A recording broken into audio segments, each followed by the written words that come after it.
Greetings, everyone. This is Rock and Roll Stock Connection with another Mutant Monday. Today, we'll be talking about the, well,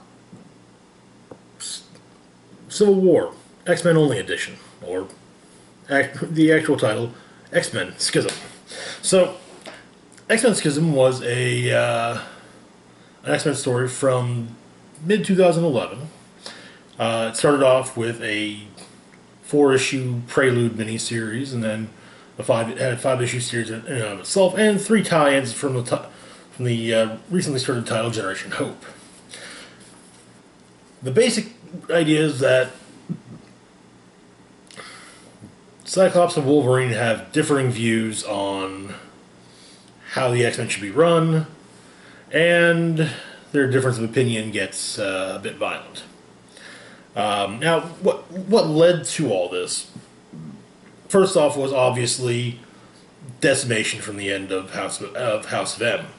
Wanda Maximoff, Scarlet Witch, saying no more mutants and cutting the mutant population down to 198. Okay, so that was a big thing.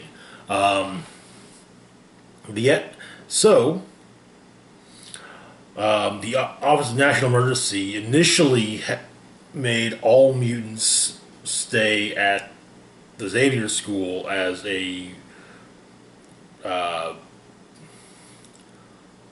basically a reservation. It's like, okay, all you guys stay here, but we don't like it. Well, we all don't get along. Too bad. And they had basically mech sentinels around the place. That during the actual Marvel Civil War event, most of them left. Most of those mutants left. Basically, the ones that weren't going to be used regularly in the X-Men books left. And it was kind of, yeah, I guess this is with the ONE kind of saying, okay, maybe that isn't a bad thing after all. It wasn't.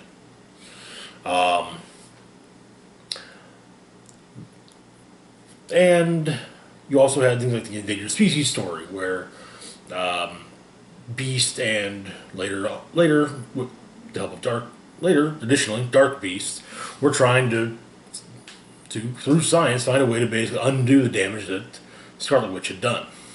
They weren't successful. In fact, they were finding that by basically exhuming corpses from Genosha and various other mutants, the remains of most mutants now didn't even have the X gene in the remains of their DNA.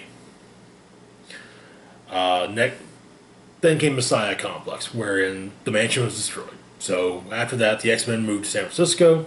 That lasted for a little while. Then during Dark Reign, Norman Osborn sent Hammer and the Dark Avengers, as well as his newly formed Dark X-Men, to impose law and order. And they came into conflict with the X-Men, and the X-Men said, "Okay, you know what? Fine. We got a workaround." And they raised one of the various asteroid M's from the Pacific Ocean far enough off the coast of San Francisco that, oh yeah, it's technically international water. So they said, okay, this is Utopia. This is our new home. And things worked out pretty well. There were still some mutants who stayed on the mainland. X-Factor Investigations, for example, most primarily operating initially out of the Mutant Town, formerly Mutant Town area of New York, then out of Detroit. Also, Wolverine's X-Force team still operated out of their base of operations was generally on the mainland as well. So, and yeah, that. So then came Second Coming, and we got New Hope, having been raised in the future by Cable, turns to the present, and New Mutants start to pop up again.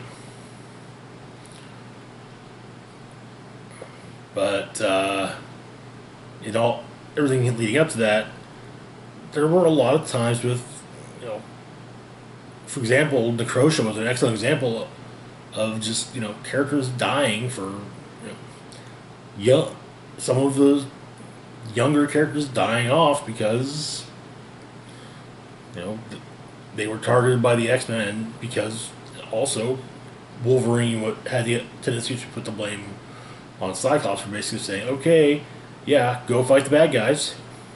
Okay, kids, go fight the bad guys.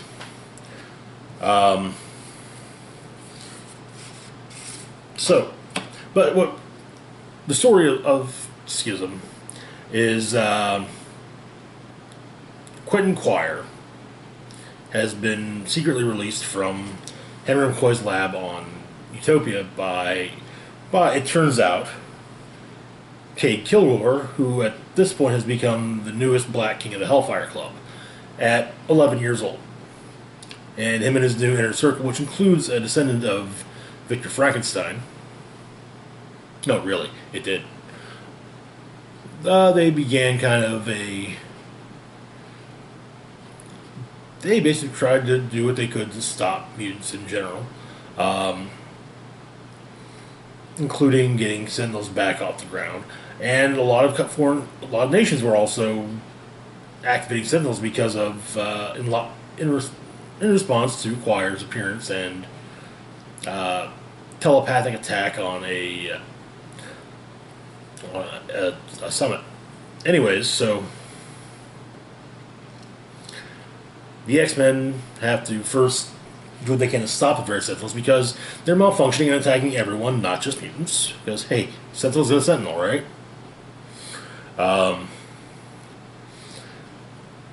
And Wolverine and Cyclops have continually fervent disagreements about the role of the students in the field. Wolverine taking the stance of, hey, they're kids. Let them be kids. Cyclops kind of like, we're all... If you can stand, you can fight. They're soldiers, period. Soldier... And it would culminate in the two of them coming to blows on Utopia. With, of course, Jean Grey being brought up as emotional ammunition between the two. And,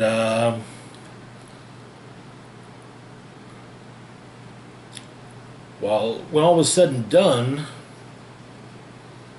a good portion of the X-Men decided, hey, you know what? We're not staying here on Utopia. We're moving back to the mansion, which Wolverine bought and rebuilt. Apparently took up every penny he had, which leads us to the Aftermath, which was branded as Regenesis. You get a divided X-Men lineup, which was shown through the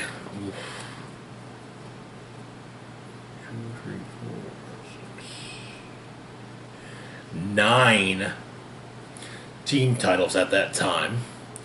With Utopia, you had Uncanny X-Men, X-Men, New Mutants, and Generation Hope. And then with the Jean Grey School, you had Wolverine and the X-Men, X-Men Legacy, Astonishing X-Men, X-Factor, sort of, and to a degree, Uncanny X-Force. Uncanny X-Force was probably the one team, actually no, it was the only team where you had members of both sides involved. But this would actually keep... The X-Men would stay divided largely along these lines for a good few years until after the detonation of the Terrigen bomb, and most of them basically saying, yeah, screw this noise, we're going somewhere where we can't be, where the Terrigen bomb isn't. Or, well, where the Terrigen mist clouds aren't. Which meant going to limbo. And by the time they did this, both Wolverine and Cyclops were both dead.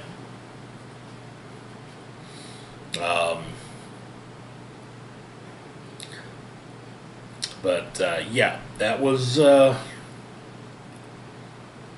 in fact, the two would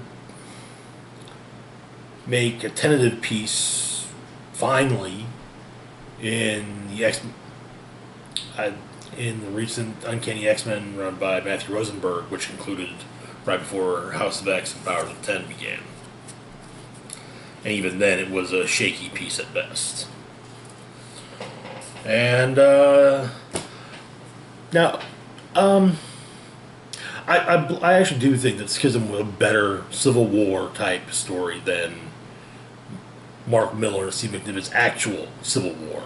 Though, admittedly, I did like Steve McNiven's art in Civil War more than the various artists involved with Schism, but that's my opinion. It actually had lasting repercussions. And yeah, the repercussions actually did. You had some characters swap sides. For example, Shadowcat, Kitty Pryde, she sided with Wolverine initially. And then, I wanted to say after it was after Battle of the Atom story, she and I think also the temporarily displaced X-Men, because at this point in time, Beast had brought the original 5 X-Men to the present in an effort to hopefully change things so that they don't, so that certain things don't happen, such as the death of Charles Xavier at the hands of a Phoenix Force possessed Cyclops. But I think it was after Battle of the Atom, the all new X-Men, or temporarily displaced original 5, and Kitty Pryde went from operating out of the Jean Grey School to being on Cyclops' side. This also made the Avengers vs. X-Men event a bit grayer, as you had X-Men on both sides. Though there was also a lot of points of members of Wolverine's side saying, maybe we're not on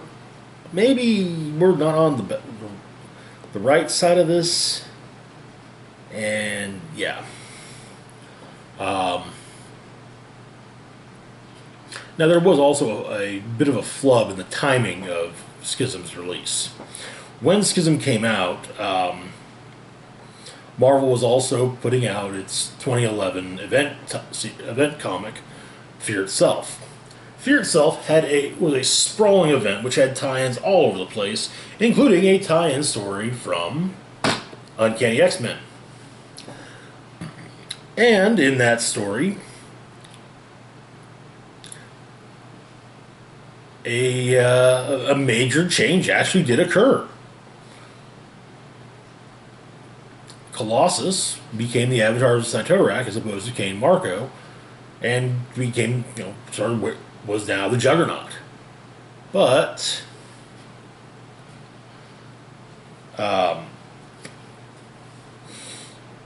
Schism, which was occurring around the same time, didn't reflect any of this. Nor did the Uncanny X-Men issues reflect the fact that half the X-Men just moved across to the other end of the country.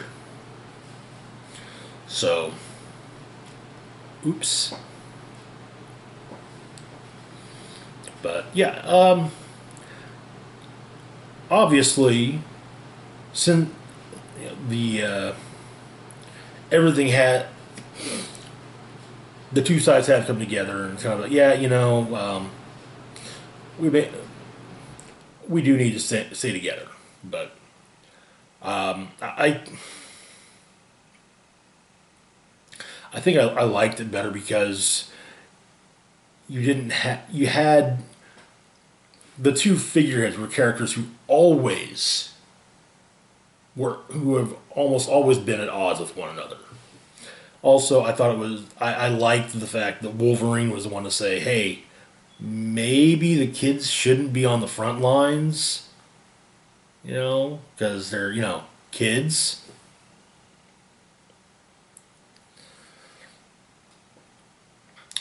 But anyway, that's all I got for now. As always, feel free to like and subscribe. Links to my Facebook, Twitter, Patreon, and PayPal can be found in the description box down below. We'll be back tomorrow with a brand new Building the Team. And then Wednesday with the weekly comic book roundup. And this is Rock and Roll Spock signing off, saying, live long and rock hard.